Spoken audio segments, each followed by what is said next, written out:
Hey guys, welcome back to my new Vinyl Buys Thursday, and I have 5 really gorgeous records here to show you. Beautiful new vinyl. And one other record that I got from my local indie record shop, Recycled Records in Midtown Reno, Nevada.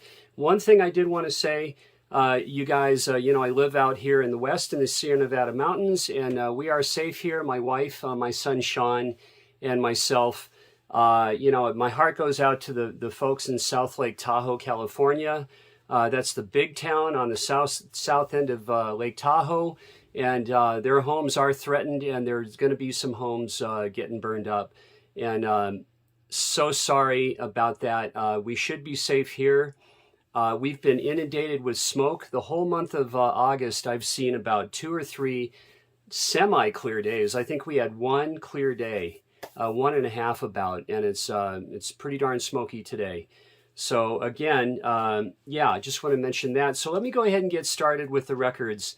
And a brand new record that I got in the mail just a few days ago would be, the Smiths. And this is Strange Ways, Here We Come. And this is from 1987. I had this on CD. I bought this on CD in the year 2000 in San Diego. Loved it. I was playing in a band down there. I love Unhappy Birthday and Girlfriend in a Coma on this record. And Johnny Marr wrote this whole record. And of course, Morrissey with his crooning vocals, wonderful vocals. He wrote all the lyrics. And, this is one of their very best and varied, very lush and rich in production for their records. Some think it's their best. I don't think so. I just think it's right up there with all the rest of the records. And this was, here's the songs. This was released after their breakup. After the band broke up. So glad to have this one. I do have just one other Smiths on vinyl, and I'll be showing that at a later date. So my second record to show would be the record that I got at my indie record shop, Recycled Records, and that would be, Ultravox, Systems of Romance. And this is from 1978.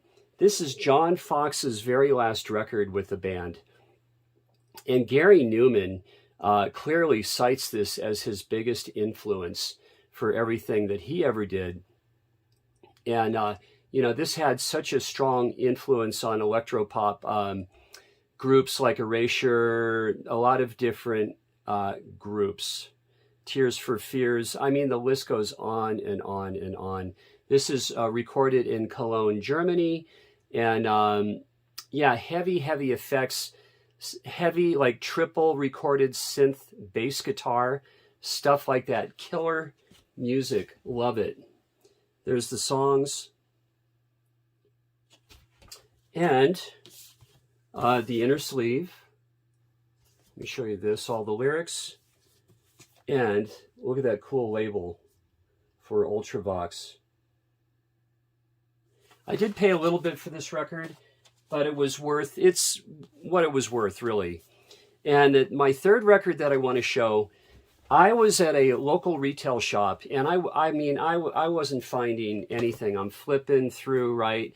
There was nothing. And then it's like, the skies parted. There was one record. It was meant for me, and that was this. That's Glen Campbell, live from the Troubadour. This is that show from 2008. You can see some of it on YouTube. What is so cool about this is Glen in fine form and excellent voice and guitar playing, and it's a stripped-down band, the way I love to hear him. I don't like to hear him with too big of a band because I want to hear his guitar solos, his singing, some drums, bass guitar, maybe somebody on rhythm guitar in the back. He doesn't even need that. He's Glen Campbell. But something about the Troubadour, if you don't know, it's on Santa Monica Boulevard in West Hollywood. It opened like in the late 50s. Actually, the year I was born. And so many iconic folk singers, songwriters appeared here. Not just them. Rock and roll musicians. We have like Love, The Byrds, Van the Man, Eagles, Tom Waits, and a couple of my favorites. Dave Mason recorded his Headkeeper record that I wore out as a kid on my old Panasonic setup when I was a 14, 15, 16-year-old kid. And also Dan Hicks and his Hot Licks recorded, to me, their very, very best album, Where's the Money, at the Troubadour. And what else is cool about the Troubadour is, let me show you the hype, is bands like Bad Religion, Red Cross, Meat Puppets, and Melvins also started appearing there in the 80s. So back to the record, here's the tracks. You have Wichita Lineman, Galveston, Gentle on My Mind. He does a Foo Fighters cover on this, guys. Glenn is the man, clearly. Very glad to have that. And for my fourth record, all the way from way up north in Glasgow, Scotland, Stevie's vinyl, you know, he lives way up that way. And that would be Teenage Fan Club. And this is their record here. I love this. I love this cover. Love this painting. So wonderful. And, you know, these guys, this is Norman Blake, guys, Raymond McGinley and Gerard Love. And this is Gerard's last album with Teenage Fan Club. The thing about this band, if you don't know, big time hooks, power pop, jangle pop, very much like the Byrds, REM, harmony rich. And this is their 10th studio album from 2016. And their guitar solos, I listened, I just spun this.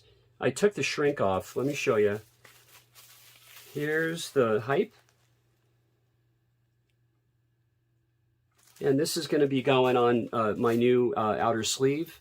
I have some really nice outer sleeves. When they do guitar solos, it's so cool. You could pretty much hum the melody of the guitar solo. They're just very hooky, melodic, poppy. Love Teenage Fan Club. And just a moment. So there it is here. And the vinyl is very simple. I'll show you what I mean. Oh, yeah.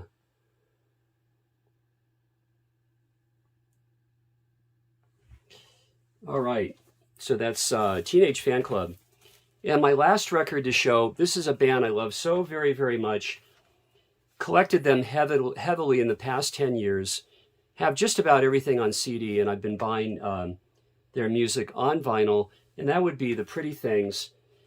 And this is my favorite record of theirs. This is Parachute. And this is their fifth album. This is where Dick Taylor took his exit. This is from 1970.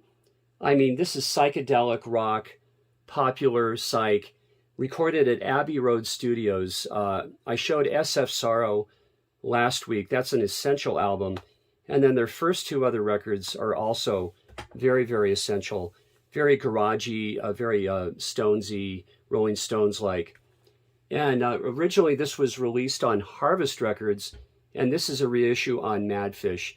And they're, you know, guitar-rich, great harmonies, great vocals, melodic, great songwriting from start to finish on this one.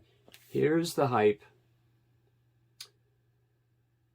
And The Pretty Things, let me describe them if you don't know. Many of you are going to know The Pretty Things. Very much like Electric Prunes, The Move, Small Faces, Seeds, Standells, West Coast Pop Art Experiment. Very much in that vein.